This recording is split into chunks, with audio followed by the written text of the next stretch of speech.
O caminho da sabedoria, uma história de raízes e asas. Na pequena casa à beira do rio, onde o cheiro de pão fresco se misturava ao som das águas, Elias e Raquel criavam seus 3 filhos com um propósito silencioso, mas firme, que eles crescessem não apenas fortes, mas sábios. Não era uma tarefa fácil em um mundo cheio de vozes barulhentas e atalhos tentadores. Mas eles sabiam que a verdadeira sabedoria não se herda, se planta, dia após dia, como as sementes de figueira que Elias enterrava no quintal. Instrui o menino no caminho que deve seguir, e até quando envelhecer não se desviará dele. Provérbios 22:06. Todas as manhãs, antes que o sol aquecesse as pedras do caminho, Elias levava Benjamim, o mais velho, para regar as plantas. Vê como a raiz se esconde na terra, filho. Assim é o caráter, o que não se vê sustenta o que se vê. Benjamim, ainda sonolento, ouvia enquanto a água escorria entre seus dedos. Anos depois, quando amigos o chamaram para mentiras fáceis, ele lembrou daqueles dias. As raízes, invisíveis, o seguraram. 2. O temor do Senhor é o princípio da sabedoria, os loucos desprezam a sabedoria e a instrução. Provérbios 1:07. Raquel não tinha medo de ser clara. Quando Lia, a filha do meio, chegou em casa com um livro roubado da escola, ela não gritou. Sentou-se à mesa, abriu as páginas do livro sagrado e leu enquanto Lia chorava baixinho. Sabedoria não é saber esconder, é saber escolher. E escolher certo começa quando reconhecemos que há alguém maior que nós. Naquela noite, Lia devolveu o livro. E entrou no quarto com uma pergunta nova no coração: Mãe, como se aprende a temer a Deus? 3. A repreensão entra mais fundo no homem de entendimento do que 100 açoites no tolo. Provérbios 17:10. Davi, o caçula, era teimoso. Certa vez, depois de ignorar avisos, quebrou o braço ao pular de um galho alto. Elias não disse eu avisei, mas sentou-se ao seu lado na cama e contou a história de um rei que perdeu tudo por não ouvir conselhos. Dor ensina, filho. Mas a dor da escolha errada é mais funda que a do osso partido. Davi nunca mais subestimou uma palavra de advertência. 4. O que retém a sua vara aborrece a seu filho, mas o que o ama, cedo disciplina. Provérbios 13:24. Não eram palmadas, mas limites. Quando Benjamim mentiu pela primeira vez, Elias o levou para consertar o muro que ele mesmo havia danificado com uma pedra. A verdade é como cimento, se falta, tudo desaba. As mãos do menino doíram, mas seu coração entendeu que amor não é permissão, é preparação. 5. O coração alegre formoseia o rosto, mas pela dor do coração o espírito se abate. Provérbios 15:13. Raquel cantava enquanto amassava farinha. Mesmo nos dias de escassez, inventava jogos com as crianças, transformando tarefas em risadas. A vida é pesada, mas o coração não precisa ser, dizia. Anos depois, quando a seca veio, foram as memórias daqueles risos que mantiveram os filhos esperançosos. 6. O filho sábio alegra a seu pai, o filho insensato é a tristeza de sua mãe. Provérbios 10:1. Quando Lia, já moça, recusou um casamento vantajoso por amor a um homem íntegro, Elias sorriu em silêncio. Raquel, porém, chorou não de tristeza, mas de alívio. Escolher o certo nem sempre é fácil, mas é sempre leve, sussurrou ao abraçar a filha. A alegria deles não vinha de realizações, mas de ver a sabedoria brotando como frutos tardios. 7. Ouvindo o conselho e aceitando a disciplina, para que seja sábio nos teus últimos dias. Provérbios 19:20. Na velhice, Elias e Raquel sentavam-se na varanda, observando os netos brincarem. Benjamim, agora pai, repetia as mesmas lições. Lia ensinava suas filhas a temer a Deus. E Davi, com cicatrizes de escolhas passadas, falava baixo aos seus meninos: a sabedoria não é um dom, é uma trilha. E quem caminha nela nunca está sozinho. O rio continuava a correr, como sempre. Mas naqueles que ouviram, a água havia se tornado vinho. A casa de madeira, desgastada pelo tempo, rangia suavemente ao vento da tarde. Elias passava os dedos pelas marcas do corrimão, sulcos deixados por décadas de mãos que ali se apoiaram, mãos de filhos, netos, visitantes que chegavam com fome de mais do que pão. Raquel, ao seu lado, tecia uma manta com fios já desbotados, mas que ainda guardavam o calor das primeiras lições que ensinou às crianças.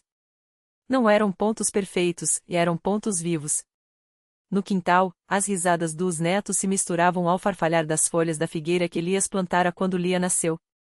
Agora, seus galhos se estendiam como braços abertos, oferecendo sombra e frutos que as crianças colhiam sem medo. Benjamim, com o filho mais velho no colo, apontava para o céu rosado e repetia as palavras que ouvirá do pai: Deus não nos dá estrelas para decorar a noite, mas para lembrar que há luz mesmo quando não vemos o sol. Davi, o filho que um dia escolhera caminhos tortuosos, agora agachava-se ao lado dos dois meninos, ensinando-lhes a afiar uma faca de madeira. Um instrumento cego machuca mais do que corta, dizia, enquanto a lâmina de brinquedo deslizava suave sobre a pedra. Assim é a palavra sem prudência. E assim é o homem sem paciência. Seus olhos, antes inquietos, agora tinham a calma de quem sabe que as cicatrizes não são apenas marcas, mas mapas. Lia, com as filhas ao redor, amassava farinha para o pão da ceia. A massa precisa descansar para crescer, explicava, enquanto as pequenas mãos tentavam imitar seus gestos. Assim somos nós. Deus nos amassa, nos deixa repousar, e então, nos faz mais do que éramos. Uma das meninas, a caçula, perguntava por que o pão às vezes queimava. Lia sorriu, tirando do forno uma forma dourada, porque o fogo não é nosso inimigo, meu amor. É só uma prova de que estamos vivos para aprender. Quando a noite caiu, a família se reuniu à mesa longa, feita das mesmas tábuas que outrora serviram de berço para os filhos. As velas tremeluziam, lançando sombras dançantes nas paredes. Elias ergueu o cálice de vinho, aquele mesmo que anos antes fora água do rio, transformada não por milagre, mas por tempo, cuidado e escolhas. Bebei, disse, porque a vida não é só o que colhemos, mas o que deixamos brotar em outros. Raquel serviu o pão. Não era o mais fofo, nem o mais doce. Mas era feito com trigo moído por mãos que sabiam o peso da espera, amassado por dedos que já haviam se aberto para soltar o que não podia ser segurado. E quando partiram o pão, não foi apenas alimento que compartilharam, mas o silêncio sagrado daqueles que entenderam, finalmente, que a sabedoria não é um destino, é o próprio caminho, poeirento, cheio de pedras, mas sempre, sempre caminhado junto. O vento uivava lá fora, arrastando consigo os últimos suspiros do outono. Dentro da casa, o fogo crepitava, devorando lenha que um dia fora árvore, galhos que abrigaram pássaros, folhas que sussurraram segredos ao vento. Elias observou as chamas, o reflexo delas dançando nos olhos de Raquel, que agora segurredava entre as mãos uma xícara de chá de ervas colhidas no próprio quintal. Não era um chá qualquer, era o mesmo que sua mãe preparava nos dias de febre, quando o corpo queimava e a alma parecia querer se desprender dos ossos. Lembras-te da primeira vez que plantamos as sementes? Perguntou Raquel, sem tirar os olhos do fogo. Achávamos que a terra nos devia algo. Elias sorriu, um sorriso que carregava mais cicatrizes que alegria. E ela nos deu. Mas não do jeito que esperávamos. O silêncio que se seguiu não foi vazio. Era preenchido pelo som das brasas se partindo, pelo aroma do pão ainda quente, pelo peso das memórias que não precisavam ser ditas para serem sentidas. Lá fora, um corvo pousou no galho nu de uma figueira. Não cantou. Apenas ficou, como se também esperasse por algo que não podia nomear. Raquel levantou-se e foi até a janela, onde uma pequena estante guardava potes de barro com sementes guardadas de colheitas passadas. Seus dedos roçaram as tampas, como se pudesse sentir, através da cerâmica, a vida adormecida dentro delas.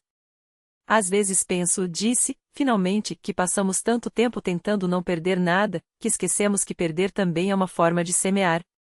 Elias não respondeu de imediato. Em vez disso, pegou o cálice vazio e o girou entre os dedos, observando como a luz das velas se fragmentava no cristal. Havia nele uma rachadura quase imperceptível, um defeito que só o tempo e o uso poderiam revelar. Quando eu era menino, começou, devagar, meu avô me levou até o rio no dia em que as águas estavam mais altas. Ele me disse para pular. Eu hesitei. Tinha medo de ser arrastado. Mas ele só sorriu e disse: o rio não te quer afogar, menino. Ele só quer que você aprenda a nadar na correnteza. Raquel fechou os olhos. Sabia onde aquela história terminava. E você pulou, murmurou. E me deixei levar, confirmou Elias. Não foi o rio que me salvou. Foi aprender que algumas coisas só se entendem quando paramos de lutar contra elas. O corvo voou então, suas asas cortando o ar frio da noite. Raquel voltou para a mesa e sentou-se, suas mãos encontrando as de Elias como se fossem duas raízes que, depois de muito tempo crescendo lado a lado, finalmente se entrelaçavam sob a terra. Amanhã, disse ela, vamos até o pomar. As macieiras estão cheias de frutos que ninguém colheu. Elias assentiu. Sabia que não era sobre as maçãs. Era sobre deixar que algumas coisas caíssem no chão, apodrecessem, voltassem à terra. Era sobre confiar que, mesmo do que se perde, algo novo pode nascer. E assim, enquanto a noite se estendia sobre eles como um manto tecido de estrelas e esquecimentos, eles permaneceram ali, dois velhos que já não tinham pressa, porque haviam aprendido que a vida não é o que se acumula, mas o que se deixa fluir como o rio, como o vento, como as sementes que, um dia, irão romper a terra sem que ninguém precise forçá-las.